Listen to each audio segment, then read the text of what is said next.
इस कहानी की शुरुआत होती है एक फैमिली को दिखाते हुए जो क्रिसमस की छुट्टियां मनाने के लिए थाईलैंड जा रहे होते हैं। फैमिली मैन का नाम हेनरी, उसकी वाइफ और 3 बच्चे थे। वो लोग इस वक्त प्लेन में थे। हेनरी की वाइफ को प्लेन का सफर पसंद नहीं था, उसे डर लग रहा था, इसीलिए उसका बेटा उसका मजाक बनाता है। अब ये लोग थाईलैंड पहुंचकर वहां की सबसे खूबसूरत होटल में जाते हैं। यहाँ वो फैमिली आकर रुकती है जो घूमने आया करती थी। इनके सामने बहुत ही खूबसूरत सा समंदर होता है। वहाँ का नजारा काफी दिलकश लग रहा था। अब अगले दिन क्रिसमस था, इसलिए हेनरी पहले से ही अपने बच्चों के लिए क्रिसमस के तोहफे लेकर रख देता है। वो अगली सुबह जब बच्चों को तोहफे देता है तो उन्हें काफी पसंद आते हैं। ये सभी काफी खुश थे। इसके बाद ही पूरी फैमिली समंदर किनारे जाती है और उस समंदर में जाते हैं और काफी इंजॉय करने लगते हैं। इन्हें काफी मजा आ रहा था। जिसके बाद इन्हें यहाँ रहते रहते 2 दिन गुजर गए थे। वे तीसरे दिन हेनरी को उसके ऑफिस का कॉल आता है। उसे बताया जाता है कि ऑफिस से किसी एक एम्प्लॉय को निकाला जा रहा है जिसका नाम जल्द ही बता दिया जाएगा। ये सुनकर उसे काफी फिक्र होने लगती है। इस बारे में हेनरी अपनी वाइफ को भी बताता है, जो सुनकर वो कहती है कि हमें वापस जाना चाहिए। जिस पर हेनरी कहता है कि हम यहाँ छुट्टियां गुजारने आए हैं, हमारे बच्चे भी काफी खुश हैं, तो हम इस ट्रिप को बीच में छोड़कर नहीं जा सकते। ये कहकर वो अपने बच्चों के साथ खेलने के लिए चला जाता है। वहाँ वो आसमान में देखता है कि वो सारे पंछी एक साथ होकर दूसरी तरफ जा रहे हैं। जमीन भी अचानक एकदम से कांपने लगती है, जो देखकर वो लोग समझ जाते हैं कि जरूर कोई गड़बड़ी और कोई बड़ी मुसीबत आने वाली है। और फिर अगले ही पल से समंदर से बहुत ही बड़ी लहर आती है, जो सब कुछ तबाह करती हुई तेजी से आगे बढ़ रही थी और पूरी जगह को उसने अपनी लपेट में ले लिया था। साथ ही दूसरे लोगों को भी अपने साथ बहा कर ले जा रही थी। हर तरफ पानी ही पानी और तबाही होती नजर आ रही थी। दरअसल ये सुनामी थी। इन्हीं समंदर में तूफान आना जो अब यहाँ आ गया था, तबाही मचाता जा रहा था। हम हेनरी की वाइफ को देखते हैं जो एक पेड़ से लिपटी हुई थी ताकि वो पानी की बहाव से आगे न बह जाए। वो अपनी फैमिली को आसपास देख रही होती है, उन्हें आवाजें लगा रही होती है, मगर वो उसे कहीं भी नहीं मिलते। हर तरफ बस पानी ही पानी था जो सामान और लोगों को अपने साथ बहा कर ले जा रहा था। और फिर तभी अचानक उसे अपना बड़ा बेटा लोकस दिख जाता है। वो तेजी से तैरकर अपने बेटे की तरफ जाने लगती है, मगर जैसी दोनों करीब आकर एक दूसरे का हाथ पकड़ने लगते हैं, वैसे ही लहर एक और बार आती है और बहाकर दोनों को ले जाती है। जिससे वह अलग अलग हो गए थे, लेकिन उन दोनों की किस्मत एक बार फिर साथ देती है। फिर वो दोनों एक दूसरे के साथ हो चुके थे। उसकी माँ पेड़ों के ढेर के पास पड़ी थी, जिसके पास वाले कमरे से वो लिपटा हुआ था। जिसके बाद लोकस अपनी माँ के पास आ जाता है। दोनों माँ बेटे एक दूसरे को देखकर काफी खुश हो गए थे, गले से लगकर काफी रोने लगते हैं और फिर धीरे धीरे वो पानी के साथ आगे की तरफ बहने लगते हैं और एक ऐसी जगह पर आकर रुक जाते हैं जहाँ पर पानी कम था। तभी हमें पता चलता है कि लोकस के माँ का पाँव काफी जख्मी है, जिस पर गहरा कट है, जिससे तेजी से खून निकल रहा है। मगर वो इस बारे में अपने बेटे लोकस को नहीं बताती है, क्योंकि वो नहीं चाहती थी कि उसका बेटा उदास और परेशान हो जाए। तभी लोकस को एक बच्ची के रोने की आवाज आती है, जिसे वो बचाने के लिए जाने लगता है।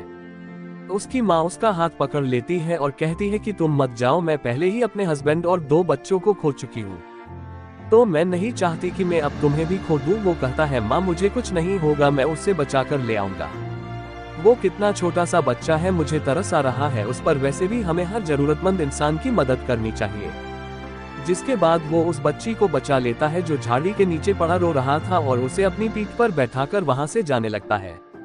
उसकी माँ भी उसके पीछे ही थी। छोटी सी बच्ची को एक पेड़ पर चढ़ा देता है। वह अपनी मॉम को भी ऊपर चढ़ाने की कोशिश करता है, मगर उससे चढ़ा ही नहीं जा रहा था, क्योंकि उसके पैर में चोट थी। वो काफी कोशिश कर रही थी, उसके पैर से खून भी निकल रहा था, तो उससे तकलीफ हो रही थी ऊपर चढ़ने में। मगर लोकस काफी हिम्मत दिखाते हुए कैसे भी करके अपनी माँ को भी ऊपर चढ़ा देता है।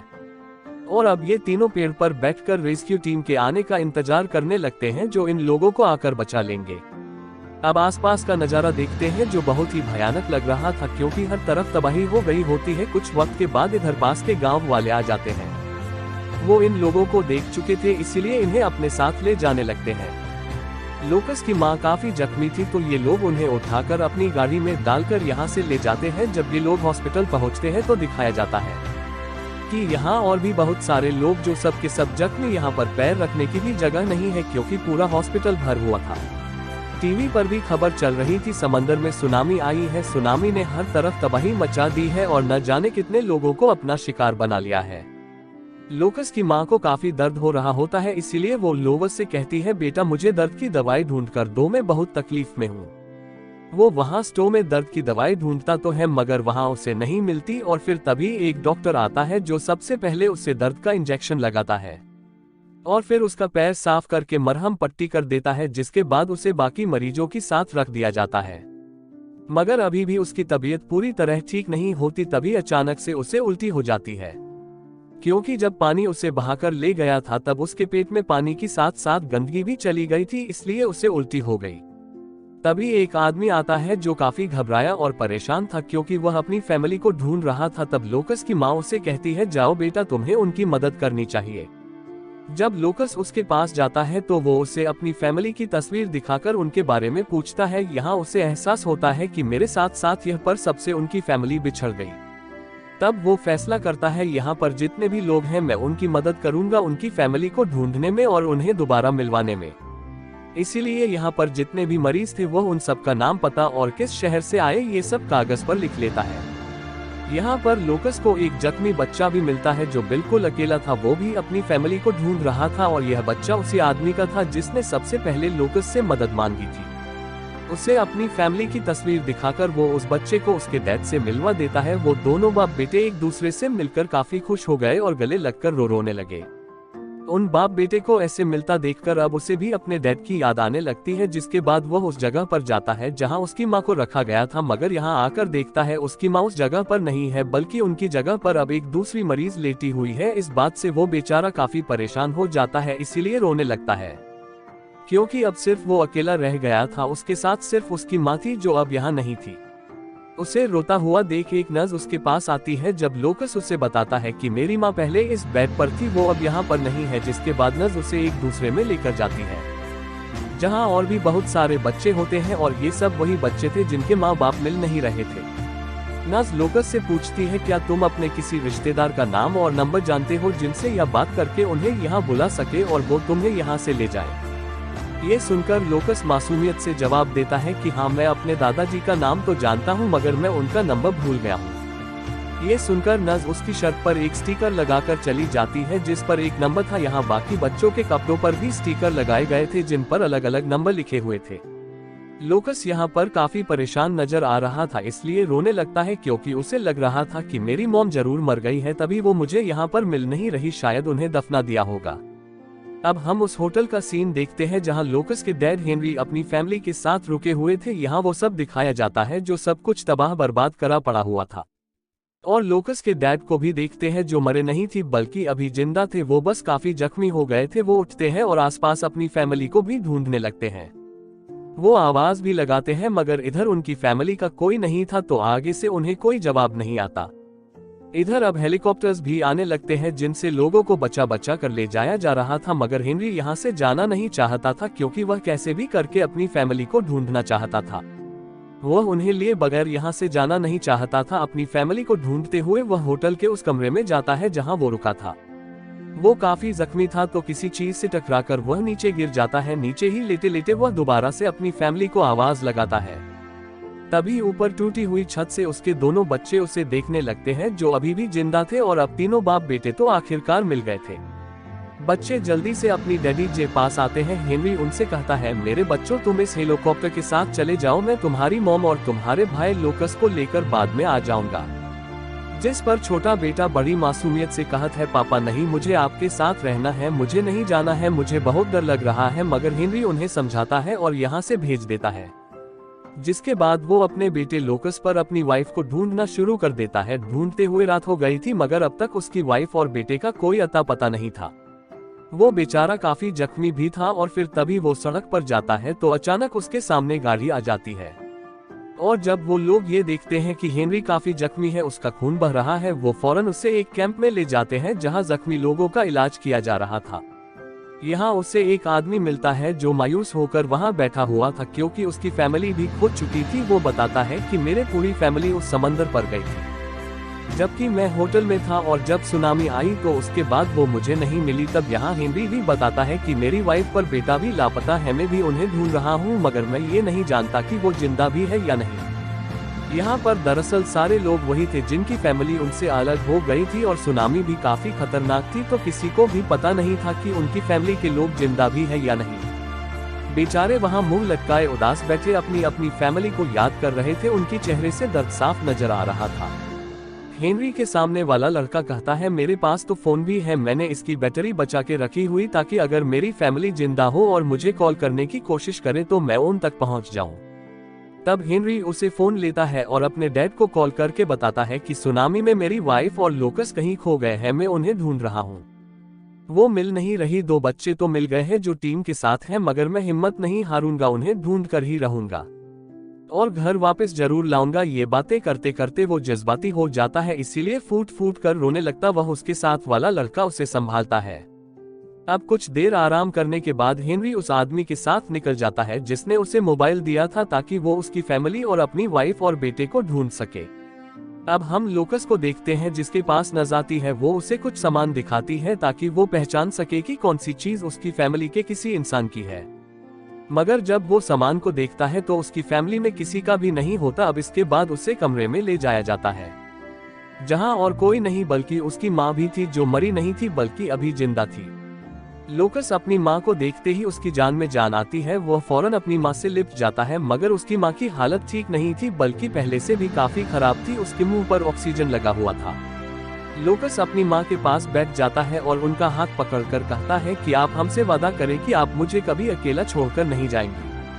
और अब लोकस को बताया जाता है कि असल में तुम्हारी माँ को सर्जरी की जरूरत थी, इसलिए हम इन्हें वहाँ से निकालकर यहाँ ले आए, मगर गलती से रिपोर्ट बदल गई, इसलिए हम तुम्हारी माँ के बारे में तुम्हें कुछ नहीं बता पाए।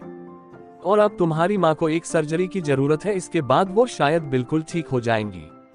उधर हेनरी और उसके साथ वाला आदमी लगातार अपनी अपनी फैमिली को ढूंढ रहे होते हैं। ये एक एक करके हॉस्पिटल के हर कैंप में जाते हैं जहां लोगों को रखा गया था, मगर कहीं भी इन्हें अपनी अपनी फैमिली नहीं मिलती। और अब हेनरी उस हॉस्पिटल में पहुंच जाता है जहां उसकी वाइफ पर उसका बेटा लोकस है। उसकी माँ उससे कहती है कि बेटा जाओ, मेरे लिए पानी लेकर आओ, मुझे बहुत प्यास लग रही है। वो अपनी माँ के लिए पानी लेने बाहर जाने लगता है जहाँ उसके डैड भी है। अभी दोनों एक दूसरे के आसपास ही थे, मगर बदकिस्मती से देख नहीं पाते।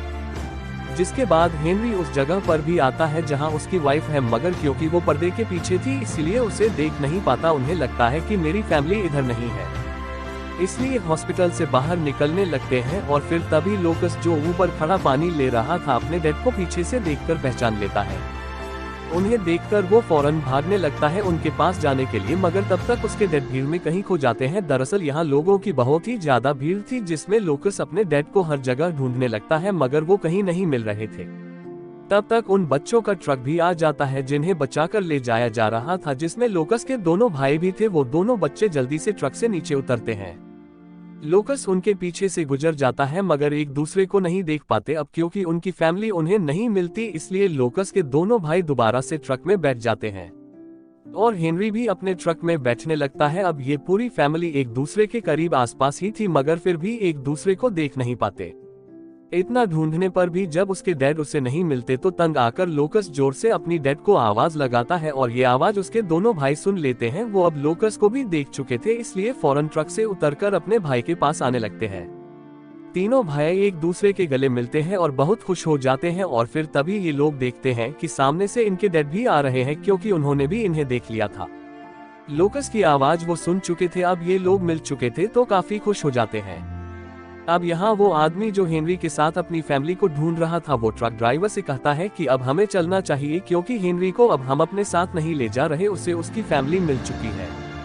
अब इसके बाद वो लोग लोकस की माँ के पास जाते हैं। उनकी हालत काफी खराब थी। वो अपने हस्बैंड से मिलती है और उन्हें बताती है कि मेरी हालत बहुत ही खराब है और मैं शायद नहीं बच पाऊँ। तभी हेनरी उसे तसल्ली देता है और कहता है कि हिम्मत मत हारो, तुम जरूर बचोगी, हम तुम्हारे लिए दुआ करेंगे, हम हमेशा एक दूसरे के साथ रहेंगे, एक खुशहाल फैमिली की तरह। ये बातें करते करते वो दोनों काफी जज्बाती हो गए थे, इसीलिए उनकी आंखें भर आती है। अब इसके बाद उन्हें सर्जरी के लिए ले जाया जाता है। वहाँ एक और औरत भी थी जिसकी अभी अभी सर्जरी हुई थी। वो उनसे कहती है कि मैं अब बिल्कुल ठीक हूँ, मुझे अपनी ताकत का एक आखिरी बार इस्तेमाल करना है ताकि मैं अपनी फैमिली को ढूंढ सकूं। आप भी हिम्मत मत हारना, सर्जरी ठीक से हो जाएगी। उसके कुछ ही देर के बाद लोकस की मां की सर्जरी शुरू हो जाती है। उन्हें वो वक्त अब भी याद आ रहा होता है जब सुनामी आई थी। वो सोच रही थी कि इतनी तबाही आ गई और हम कुछ भी नहीं कर सके, तो यह सच है कि इंसान कुदरत के आगे बहुत ही कमजोर और बेबस है।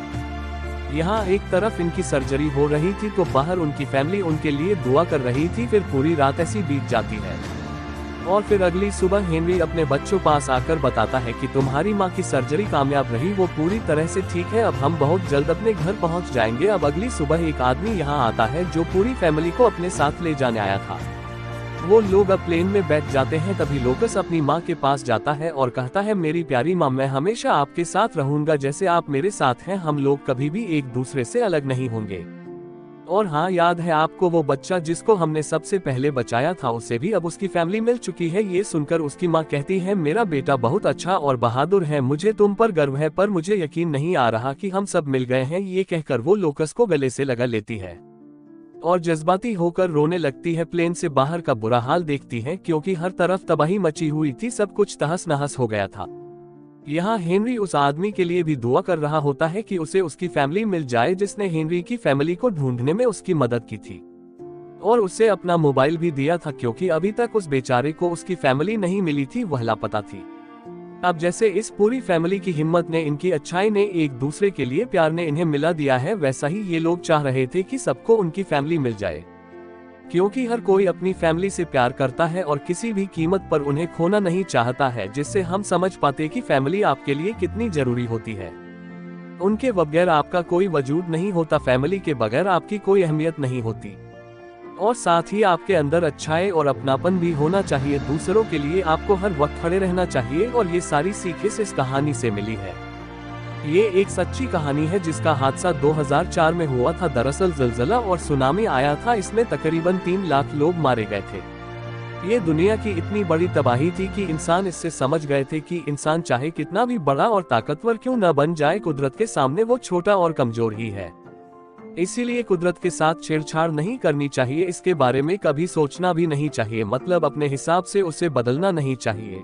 गॉड ने सबको जैसा बनाया, हमें उसे वैसा ही कबूल करके वैसा ही रहना चाहिए, क्योंकि अगर हम कुदरत के साथ छेड़छाड़ करेंगे और गॉड की दी हुई चीजों को ऐसे कबूल नहीं करेंगे तो उसके अंजाम बहुत ही बुरे होंगे। तो इसी के साथ ये मूवी यहीं पर खत्म हो जाती है।